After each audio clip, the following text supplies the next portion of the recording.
আমি সেই সুধীর ভাইরে বলতে চাই যে দেখ, শুধু আঙ্গুল তুলে নয়, মিডিল ফিঙ্গারও খাঁটি সর্ষের তেল দিয়ে রাখছি, যে কোনো সময় পকলাং করে ঢুকে দেবো। মিডিল ফিঙ্গারে তেল দিয়ে রেডি আছেন তাই তো? তাহলে একটা কাজ করুন, নিজের মিডিল ফিঙ্গার নিজের পশ্চাতে ঢুকিয়ে বসে থাকুন। বাদের বদল বাদ দে, ভারতের জবাব দে। বাদ দিবি তাই না? বাদ তা বলছি মনে কি দিয়ে বাদ দিবি? খুব শখ যখন বাদ দেওয়ার, কি ইলিশ মাছ দিয়ে বাদ দিবি না ওই তোর ছেঁড়া লুঙ্গি দিয়ে বাদ দিবি? কোনটা? সোশ্যাল মিডিয়াতে এসে এরকম বড় বড় বাতেলা সবাই মারতে পারে, কাজে কর্মে কেউ কিচ্ছু করতে পারে না।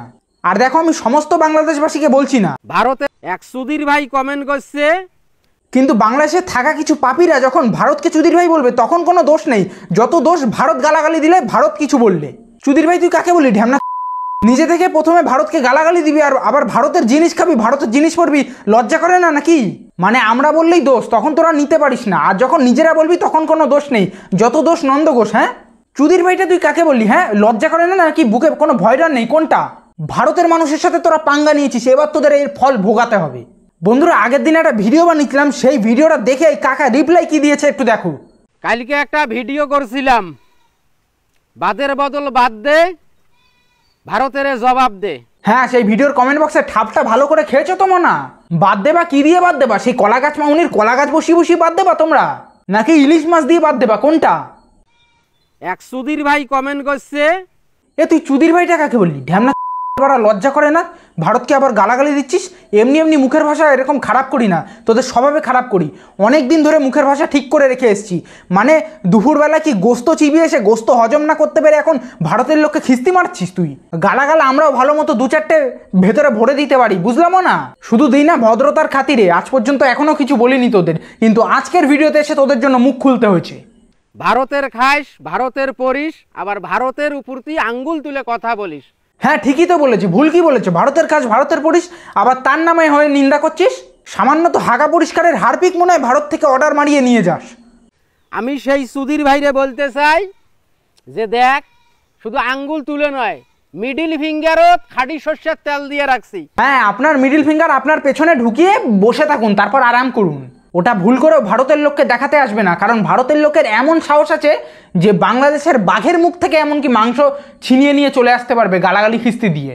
তোরা বলিস আমরা তোদের মতন বাদ দিতে পাবো না, তোদের মতো ডাম্বুর বাদ দিতে পাবো না, তোদের মতো ফারাক্কা বাদ দিতে পাবো না, তোদের মতো তিস্তে ব্রিজ দিতে পাবো না। কেন রে? বাঙালি কি ফকিরের জাতি? বাঙালি কি ভিক্ষুক? বাঙালি কর্ম করি খায়, বাঙালি সব পরিশ্রম করিয়াই করবে। তাহলে অতই যখন তোরা পরিশ্রমী মানুষ, একটু লঙ্কা চাষ করে দেখা, একটু লবণ উৎপন্ন করে দেখা, একটু পেঁয়াজ তৈরি করে দেখা, পারিস না কেন এসব করতে? ওই ফেসবুকে এসে ইউটিউবে এসে তোমরা অনেক কিছু বাল ছিঁড়ে নিতে পারবা, কিন্তু আসল রিয়েল লাইফে তোমরা চ্যাটের বালো না। আমরা বাংলাদেশে যত কন্টেন্ট ক্রিয়েটর আছি, তারা যদি একদিনের করি টাকা দেয়, প্রবাসী ভাইয়েরা যদি একদিনের করি স্যালারি দেয়, আর বাংলাদেশের 18 কোটি মানুষ যদি একদিন মাংনায় খাটে, তোদের মতন 15-20টা বাদ দিতে পাবো এবং অনেক উঁচু বাদ দিতে পাবো। আমাদের সাথে লড়তে আসিস না। তোদের শুধু ওই 18 কোটি মানুষ, আর মনে হয় আমাদের যদি এই ভারতের 140 কোটি মানুষ তোদের বাংলাদেশে গিয়ে পেচ্ছাপ করে দিয়ে আসে, ঘটি কেমন লাগবে? মনে ঘটি তো একেবারে জলে ভরে যাবে। বল, তোরা 15-20টা কেন 100খানা বাদ দিয়ে দে না তোদের বাংলাদেশে, তবুও যদি ওই 140 কোটি ভারতের মানুষ তোদের বাংলাদেশে গিয়ে মুতে আসে না, কোনো বাদের কোনো মা বাবা থাকবে না। একটু ভেবে চিন্তে কথা বলিস। 15-20টা বাদ, বাড়া একখানা বাদ দিতে পারছে না, আবার 15-20টা বাদ। একটু আসল জগতে আয়, আসল চিন্তা ভাবনায় আয়। হাওয়ায় উড়ে উড়ে বলে যাচ্ছে 15-20খানা বাদ। 18 কোটি মানুষের মধ্যে খালি 1.5 কোটি কি 2 কোটি মানুষ, হ্যাঁ, ওই তোদেরকে আব্বা আব্বা করে, আর আমরা তোদের নখ দেওয়ার জন্য প্রস্তুত থাকি, যেটা সত্যি কথা। তোরা আমাদের পেছনে শুধু নখ দিবি, আর আমরা রেডি রেখেছি পুরো গরম রড, আস্ত গরম রড তোদের পিছনে দেওয়ার জন্য। বাদ হবে, বুঝছিস? বাদ হবে, আজ হোক কাল হোক, বাদ হবে। ধৈর্য ধরতে হবে, রাগের মাথায় কিছু হয় না, মাথা ঠান্ডা কুল করিয়ে। কিসের মাথা ঠান্ডা করবো? হ্যাঁ, কিসের মাথা ঠান্ডা? ভারতবাসীকে চুদির ভাই বলছিস, আবার বলছিস মাথা ঠান্ডা করতে। কিন্তু তোরাই বলিস বাংলাদেশ আমাদের বন্ধু রাষ্ট্র। কেন বলিস জানিস? ওই যে বুঝিস নাই, আমরা যে গ্যাস দেই, আমরা ইলিশ দেই। কি দিচ্ছিস তোরা? কি দিচ্ছিস? গ্যাস আর ইলিশ দিচ্ছিস? তা তোরা গ্যাস আর ইলিশ না দিলে কি আমরা মরে যাব? মরে যাব কি? গ্যাস না দিলে উনুনে রান্না করব? উনুনে রান্না করব, আর ইলিশ না দিলে মাছ খাবো, অন্য মাছ খাবো। তোদের ইলিশের একটাই গুণ কি বলতো, পদ্মার ইলিশ একটু কম দাম ভাগীরথীর ইলিশের থেকে। ভাগীরথীর ইলিশ বিশাল চড়া দামে বিক্রি হয়, আর পদ্মার ইলিশ তার থেকে একটু কম দাম হয়, ওই জন্য মানুষ পদ্মার ইলিশ খেতে যায়। ওই ইলিশ না দিলে সাধারণ রুই মাছ খাবো আমরা। আর দ্বিতীয়ত হচ্ছে, তোরা যে এই যে ইলিশ আর গ্যাস দিয়ে দিচ্ছিস ভারতকে, তাতে তোদেরই বেশি বড় লাভ হচ্ছে। কেন বলতো, তোরা মাত্র 18 কোটি মানুষ, 18 কোটি মানুষ 140 কোটি মানুষের দেশে গ্যাস আর ইলিশ সাপ্লাই করে বিরাট একটা টাকা অ্যামাউন্ট উপার্জন করছে। তাই আমরা যদি তোদের থেকে এই গ্যাস আর ইলিশ নেওয়া বন্ধ করে দিই না, তোরা দেখবি ওই রাস্তায় পথে বসে ভিক্ষা করতে হবে, এছাড়া আর কিচ্ছু করতে পারবি না। আমি 100% গ্যারান্টি দিয়ে বলতে পারি, তোদের মনে হয় পুরো দেশই চলছে এই ইলিশ আর এই গ্যাসের জন্য, আমাদের দেশ থেকে টাকা গিয়ে। তাই একবেলা ইলিশ আর গ্যাস দেওয়া বন্ধ করে দে, দেখ তারপর পরের বেলায় যদি রাস্তায় না বসতে হয়েছে আমার নাম পাল্টে দিস তোরা। আমাদের কাছ থেকে অনেক কিছু নেস, যার কারণে আর যখনে না দেই তখনে তোরা হিজড়াদের মতন কাপড় তুলিস। যে কাপড় তুলি মানে কি, ওই যে ফারাক্কা বাদ খুলি দেশ, তিস্তা ব্যারেজ খুলি দেশ, ডাম্বুর বাদ খুলি দেশ। এ তুই হিজড়া কাদের বলছিস? বিরাট এবার মানে বড় বড় মুখ চলছে, বাতেলা চলছে, কিন্তু তোর বলে দিলাম সাবধান হয়ে যা। হিজড়া কাদের বলছিস? ওরা কি মানুষ না নাকি? আর যদি নিজেদের ঘরে ওরকম একটা মানুষ থাকতো তাহলে কি তাকে তুই হিজড়া বলে সম্বোধন করতে পারতি? তাই বলছি আগে থেকে সাবধান হয়ে যা, কিন্তু গরম রড কিন্তু পুরো রেডি করা আছে, ভালো কথা বলে দিচ্ছি। আমাদের পেঁয়াজ না হইলেও চলবে, আমাদের মরিচ না হইলেও চলবে, ওই ভারতের পণ্য কিছুদিনের মধ্যে, খালি আমাদের পরিবেশটা শান্ত হতে দে। আমরা এখন ব্যাকওয়ার্ড পয়েন্টে আছি।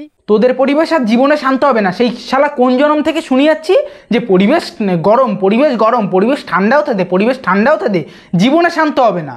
ওই অশিক্ষিতরা যেই পরিবেশে বাস করবে, হ্যাঁ এইসব অশিক্ষিত যেই দেশে বাস করবে, সেই দেশ জীবনে আর দেশ থাকবে না। বাঙালি আইজ হোক কাইল হোক ফারাক্কার বিপরীতে বাদ দিবে, ডাম্বুরের বিপরীতেও বাদ দিবে, তিস্তার বিরুদ্ধেও বাদ দিবে। তোদের পানি তোদের হোগা দিয়ে ঢুকাই দেমু, তোদের পানি দিয়ে তোদেরই ভাসামু, তখন বুঝবি কত ধানে কত চাইল, কত গমে কত আটা। এ তুই কি বললি? না বললিটা কি? মুখ দিয়ে এই কথাটা অন্তত বের করতে পারলি কি করে পারলি? বন্ধুরা দেখেছো, মানে এই কাংলুর এত বড় স্পর্ধা যে অন ক্যামেরাতে নাকি ভারতবাসীদের এরকম উল্টোপাল্টা গালিগালাজ দিচ্ছে। তোমরা একটা কাজ করো, তোমরা শুধু আমার চ্যানেলটা সাবস্ক্রাইব করে রেখে যাও, তারপর আমার চ্যানেলটা একটু ভাইরাল হোক, তারপর এর হোগা দিয়ে কিভাবে এর পানি বের করতে হয়, এর জল কিভাবে ঢোকাতে হয় সেটাও আমি দেখে নেব। ওর হোগার জল দেখতেই তো পাচ্ছি, খুব স্পর্ধা বেড়ে গেছে ওর হোগার জল হোগা দিয়ে বের করে পশ্চাৎ দিয়ে ঢুকিয়ে দেবো বলে দিলাম। তাই তোমরা একটু তাড়াতাড়ি আমার চ্যানেলটা সাবস্ক্রাইব করে রেখে যাও, যাতে চ্যানেলটা ভাইরাল হলে একে ভালো মতন আরও দিতে পারি। যাই হোক, আজ এতটাই। তোমাদের কেমন লেগেছে একটু আমার সাথে একমত হলে জানিয়ে যেও কমেন্ট বক্সে। আর কিছু বলতে পারছি না, এর যা স্পর্ধা দেখলাম, এর পরের থেকে ভিডিওতে যে কি হবে তোমরা নিজেরাও বুঝতে পারছো না। তাই চ্যানেলটা সাবস্ক্রাইব করে রেখে যাও আরও এই কাংলাদের ভিডিও দেখার জন্য এবং এই প্রতিবাদ দেখার জন্য। যাই হোক, জয় হিন্দ, ভালো থাকবেন সবাই, টাটা।